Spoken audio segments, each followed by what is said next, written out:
take a third one? The third question? Well, it means the president has. You have, okay. Thank you very much. Your Excellency, you indicated your demands that the elections are over, and so everyone should be back to. But I want to find out the acrimony leading up to this election, and how it affected the image of the parliament. What are the plans that the Bureau has to ensure that the park restored that image that was damaged? Thank you very much. You okay with the last one? Yes. Good afternoon, good evening. My name is Bonani from News Central TV. I just want to, it's a follow-up question from one of my colleagues on what strategy you're bringing. And also, PAP has been speaking about silencing plans in Africa, but nothing much has been done. And we see Nigeria, Sudan, DRC, and Mozambique, guns hasn't been silenced. What are you bringing now, or you have said it in your last election, you spoke at length about silencing the guns, but rather nothing has been done, and we have not heard anything from PAP or even any comments about that. Thank you. Thank you, Mr. President. Yes, but I recognize the Bureau here. I'll start from the last question of what was. Silencing the guns is a major challenge on this continent. We are actually very disappointed, even in the Continental Parliament, that we still have unconstitutional changes of government in this day and age. Those things used to be common in the 70s, 60s, 70s, and after 1980 they disappeared. And I think from 2000 we had a very peaceful period. But all of a sudden, the coups are back, the military back in offices. Currently, we have probably more than 6 or so such governments. That is a saddening situation for us. The Pan African Parliament, one of its mandates, what we call functions, is to ensure that there is democracy on the continent, the culture of democracy. And democracy only exists if we do not have military coups. But this is a subject that our committee, we have a committee which is specific on that subject, whose portfolio is to look at the issues of conflict on the continent. We call it Committee on Cooperation, International Relations, and Conflict Resolution. This committee has been active in the past when we were well funded. It has been all over the continent, Sudan, Darfur, DRC, West African countries. We've done very well. We want to rejuvenate those activities. Because we need to understand as a parliament, first. We need to understand as a parliament what is causing the conflict. What is causing the conflict? It's a quite a serious issue. But maybe as I leave that subject, as I leave this subject, I want you to be reminded by what once happened in my sister's country, Mauritania here. I think it was 2008 or so when the late President Gaddafi was the chair of the AU.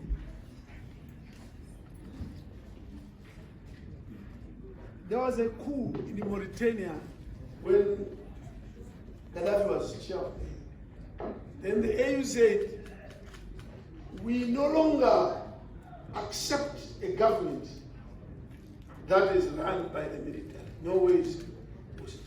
All sanctions, all sorts of things. So, Chair of AU Gaddafi, can you go to Mauritania and tell them that this is a non-starter? Please, military, go back to the barracks.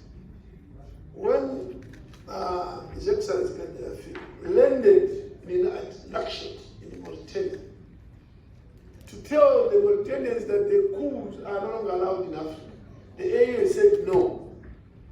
He was received, that is a meaning Gaddafi, was received by thousands of people in the whole country, saying, Mr. Gaddafi, these people who overthrew the government, we love them so we like, they were celebrating the military. The whole country was celebrating the military. So the AU's agenda of anti-colonial government means a small theory. People like the military. It's another day. So what are the dynamics? There's something about Africa that is lacking. And I want the media to keep asking us these questions. Why do we have this appetite in Africa for military coups? And maybe because we're here today, you know, in Burkina Faso, some 7-8 years ago, the parliament changed or amended the constitution to allow the president, the sitting president, another extra term after 2 terms. You all know that the people voted and they banned the parliament, telling the MPs who told you to amend the constitution. So I'm simply saying, when we say democracy, even where we have people who are elected, we have problems. You ask me, how do we restore the image of power? Media, you are a platform to try and communicate with the citizens of this continent. We need some, I don't know what you can call it, memorandum of understanding, whatever, with the media. Let's work together. I remember at one point, maybe 2003, yes, no, 2023, we agreed with you, the media, that we wanted to have a platform, PAP in the media, where we share from time to time and you remind us. The best way is to about the media, but also PAP itself should conduct itself in a manner that will build confidence in the public, in the citizens of this country. I'm president of PAP, but certainly if you ask me, no, PAP has not quite conducted itself in order to build confidence in the public. So this bureau, that's item number 1, beginning this week. What is it that we should correct about the image of Pan-African Parliament? One thing that is clear about PAP, why we have these problems also, we have too many elections. Over the past, if you look at the past 4 or 5 years, too many elections. And each time we have an election, there is a lot of acrimony, a lot of fighting, and other behaviors which I can't disclose to the public. So we'll try and do that. What is PAP? I think we'll invite you to, in May, we'll have a day where we'll again want to do some reflections on PAP since 2004. I promise that when we come for the May session, we will dedicate a day and the media will be invited. Then the issue of finances. I think there are 2 issues. We have what we call external audit reports for the years 2022 going backwards. In actually, we audit queries going back I don't know how many years. Those are acceptable, and from time to time in my speech I told you that we have been reducing. Some of these are not about our bureau. Some of these will be like 2021, 2019. If there was a query, we work on it to make sure that we correct. Then there is the issue which started after August 2023. I think that's a unique period. There has been no external audit during that period, which means there's no audit on this bureau, external audit, which is there. So where is this coming from? I want to be clear. It becomes just an electioneering type of gimmick. when you talk of August, prior to August, between 2022 June and August 2023, I think let's be careful. What happened during that period, I think you learn as you go. It was just people who were using some unprocedural way to try and assassinate characters and say, this is what happened. Then there's a question that they asked, why didn't we hold the session in August and November last year? Where did the money go? Well, you took the money. That's very unfortunate, very unfair. If you want documents, I can give you.